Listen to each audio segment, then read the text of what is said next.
Hey everybody, it's Jamie. I'm back home from the downtown market. Just wanted to get on here to talk about something. I don't know if everybody saw my post from a few days ago where I had an interaction with a little boy at church. A church event, not at the church, but at the church hall, where he comes up to me and he said, "You look and sound like a little kid." And I said, "I can promise you I'm an adult." And he said, "You still sound like a little kid. Why do you sound like that?" And so I say, that's a good question. If you ever talk to God, you can ask him and let me know. And he just giggles. And before we left, I got a total of 3 hugs out of this kid. And last night when we did the fish fry, they were there again.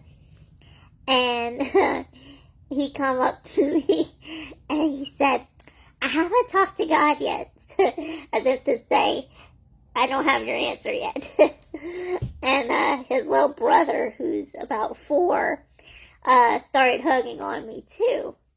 And I don't know why kids flock to me. I mean, I've had interactions of all kinds with little kids. I've had some instances where kids are scared of me.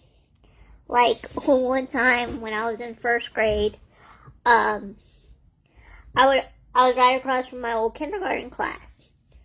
So I would like to go visit my kindergarten teacher whenever we were on recess. Well, she had this one student in her class that was scared of me the first half of the year. But as the little girl got to know me, we became best friends. Another instance was in the store. Sometimes the kids will cry like they're scared of me, or they could just be shy. But because I'm so self-conscious about my back, and because I went through bullying as a kid, I'm very self-conscious about it. So I don't know how to explain that. It just hurts me whenever I see him scared and crying. I take it to heart. Another thing that makes me uncomfortable in public settings is when I notice a kid right across from me, like in the grocery store or something, and they're just staring at me like I'm on a sideshow freak show, or a circus act or something, and it just makes me uncomfortable. I'd rather, even if the kids are blunt and have no filter with their questions, I'd rather they come up and try to initiate a conversation. Ask the questions.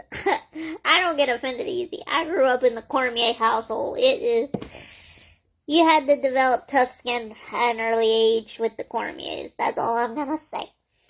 Because I remember as a little kid, my dad would pick and pick and pick and pick and pick until I cried because I would get so frustrated. And I was young, so I didn't have a good comeback. So I would get frustrated. Now I just turn it right back around on him.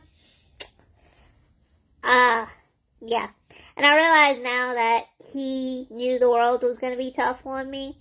The world's tough on anybody, but especially those they deem vulnerable, like disabled and special needs. And some special needs are blessed because they don't even realize that they're being picked on. They think, oh, they're laughing, so they must be my friend. They're in their own little world. So some special needs understand, but some don't. Some are blessed with the childlike innocence. But anyway, back to my story. Like I said, I just rather them come up, ask the questions, get to know me. But yeah, lately, I've been having good instances with little kids. Like over the summer, I helped with Guns Down Power Up summer camp, and I had 3 little boys who just took to me. Especially the youngest one, who is 5. Every time I see him, Miss Jamie, can I go to your house? And he gets so sad and he sulks when I tell him, no, not today. Uh, um, Another funny instance with a little kid was a few years back when I had to do observations for school.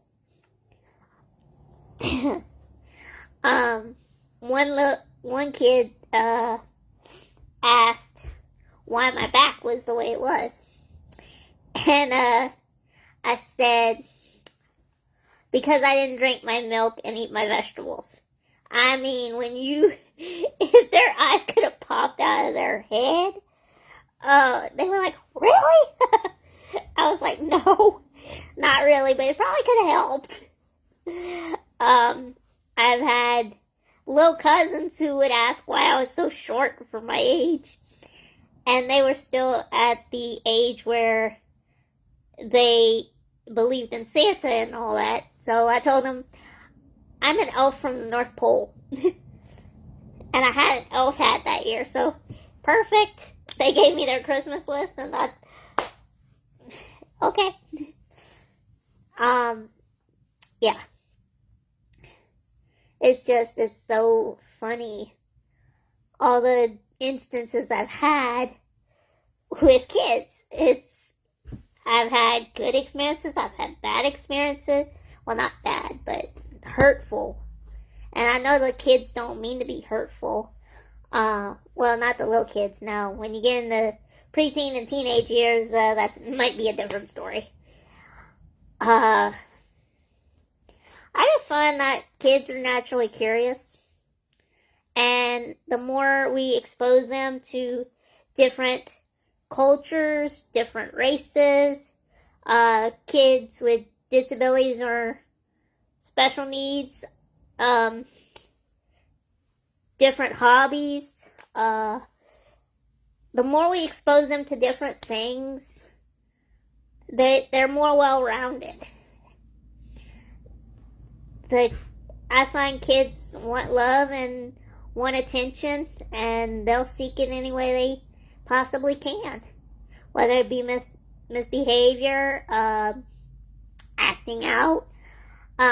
That's why I try to be as loving as I can to everyone I meet, because you never know when somebody's just having a bad day and you return that bad attitude to them, and they could go home and